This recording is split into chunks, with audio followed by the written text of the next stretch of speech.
আগামীকাল থেকে চট্টগ্রামে শুরু হচ্ছে বাংলাদেশ জিম্বাবুয়ে 5 ম্যাচের টি-20 সিরিজ। এই আসরকে সামনে রেখে জহুর আহমেদ চৌধুরী স্টেডিয়ামে সংবাদ সম্মেলনে 2 মে বৃহস্পতিবার হাজির হয়েছিলেন টাইগার অধিনায়ক নাজমুল হোসেন শান্ত এবং জিম্বাবুয়ে অধিনায়ক সিকান্দার রাজা।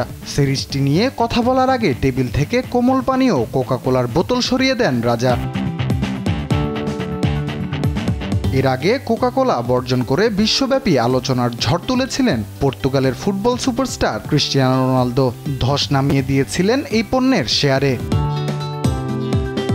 গাজায় ইসরায়েলের আগ্রাসনকে কেন্দ্র করে বিশ্বের বিভিন্ন দেশে পশ্চিমা পণ্য বর্জনের হিড়িক চলছে। এসব বয়কটকৃত পণ্যের মধ্যে অন্যতম কোকা-কোলা। মুসলিম অনেক দেশের মতো বাংলাদেশেও কোকা-কোলা বয়কট করেছে অনেকে। ধারণা করা হচ্ছে বর্জনের অংশ হিসেবেই হয়তো কোকের বোতল সরিয়ে দিয়েছেন রাজা। অবশ্য এ বিষয়ে নিজে কিছু বলেননি জিম্বাবুয়ের এই ক্রিকেটার। এদিকে জন্ম থেকে বেড়ে ওঠা পাকিস্তানে হলেও সে দেশের হয়ে ক্রিকেট খেলার সুযোগ পাননি সিকান্দার রাজা। পরবর্তীতে পাড়ি জমান জিম্বাবুয়েতে। এরপর থেকে খেলে যাচ্ছেন দেশটির হয়ে। বর্তমানে জিম্বাবুয়ের টি-20 দলের অধিনায়কের দায়িত্ব পালন করছেন রাজা। প্রথম ম্যাচের আগের দিন সাগরিকায় সংবাদ সম্মেলনে বাংলাদেশকে নিয়ে নিজের মুগ্ধতার কথাও জানিয়েছেন রাজা।